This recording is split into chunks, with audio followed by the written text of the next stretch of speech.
Siðaskiptin 1498 Savonarola, ítalskur munkur sem boðaði umbætur innan kirkjunnar, brenndur fyrir villutrú í Flórens.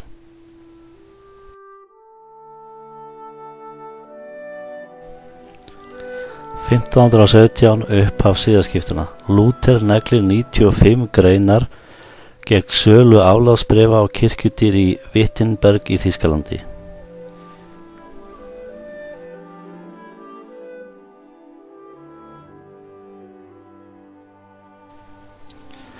1519 Ulrich Zwingli tekur að boða siðbót í Sviss.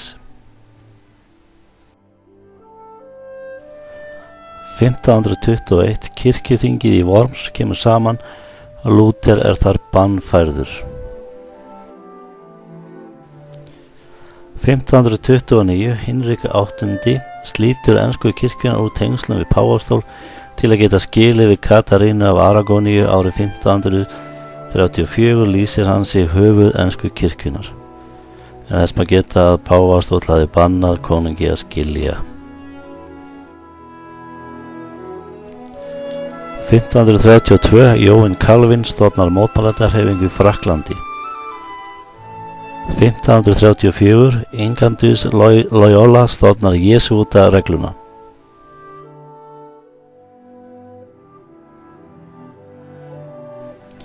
1536 klaustur lögð af á Englandi.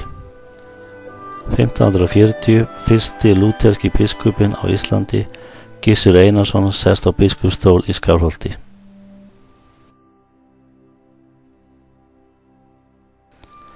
1550 Jón Arason Hólabiskup, síðasti kaþólski biskupinn á Íslandi, hálshöggvinn.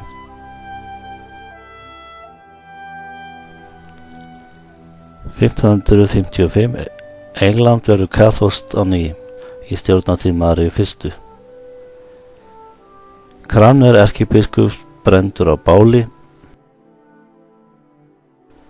1558 til 1603 valdatími Elísabetar I Englandsdrottningar sem var mótmælendatrúar.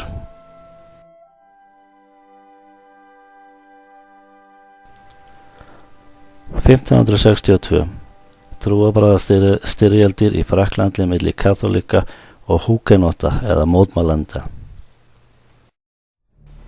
1568 mótmælendur á Niðurlöndum hefja uppreisn gegn yfirráðum Spánverja.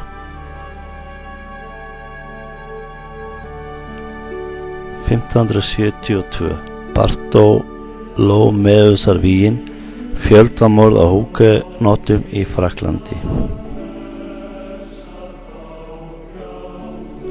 1581 Niðurlendingar lýsi við sjálfstæði sínu, Spánverjar viðurkenna það ekki fyrr en 1648. 1588 Flotinn ósigrandi sigraður.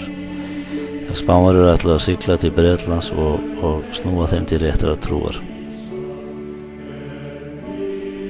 1598 jafnrétti kaþólskra og mótmælandi í Frakklandi tryggt með Nantes yfirlýsingunni.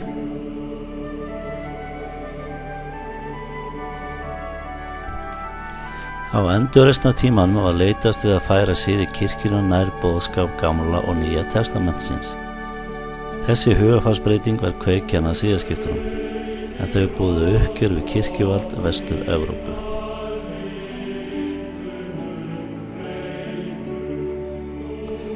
Á endurreisnartímanum vaknaði á ný áhugi manna á rithöfundum fornaldar, einkum grískum og rómverskum. Kenningar þeirra leiddu á sér nýja heimspekistefnu, svonefndan húmonisma, sem boðaði að maðurinn réði eigin örlögum. Það bil sem húmonismin tók að breiðast út gætti vaxandi óánægju meðal kirkjumanna vegna framferðis páfavaldsins í Róm.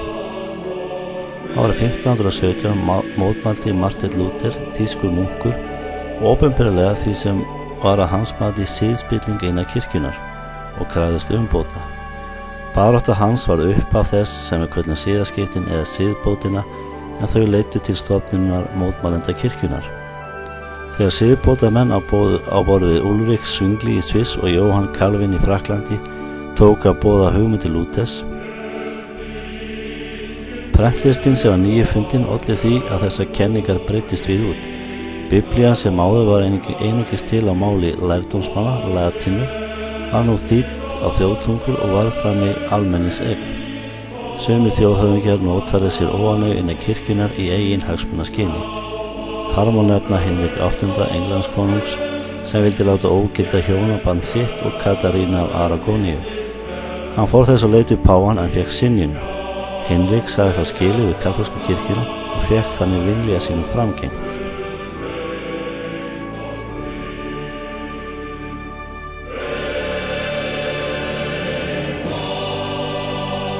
Árið 1545 hóf kaþólska kirkjan svokallaða gagnsiðbúð og gerði út jesúíta presta til að berjast gegn útbreiðslu mótmælendatrúar og snúa þegnum Spánakonungs til kaþólska trúar á nýjan leik. Ágreiningur kristinna manna í Evrópu leiddi til trúarbragðastyrjalda og allskyns trúarbragðabandalaga þjóða á milli. Kaþólikkar og mótmælendur hófu gagnkvæmar ofsóknir, oft á tíðum af ólýsanlegri grimmd og með miklum blóðsúthellingum. Þegar trúarbragðadeilum lítt líða tók á 17. öld, brugðu margir Evrópubúar á þá ráð að flytjast yfir Atlantshafið og leita trúfrelsis í nýja heiminum. Martin Luther trúði því að maðurinn yrði einungis hólpinn fyrir trú og að Biblían væri undirstaða þeirra trúar. Hann kenndi að kirkjuþjónustan skyldi fara fram á tungumáli safnaðarins en ekki á latínu.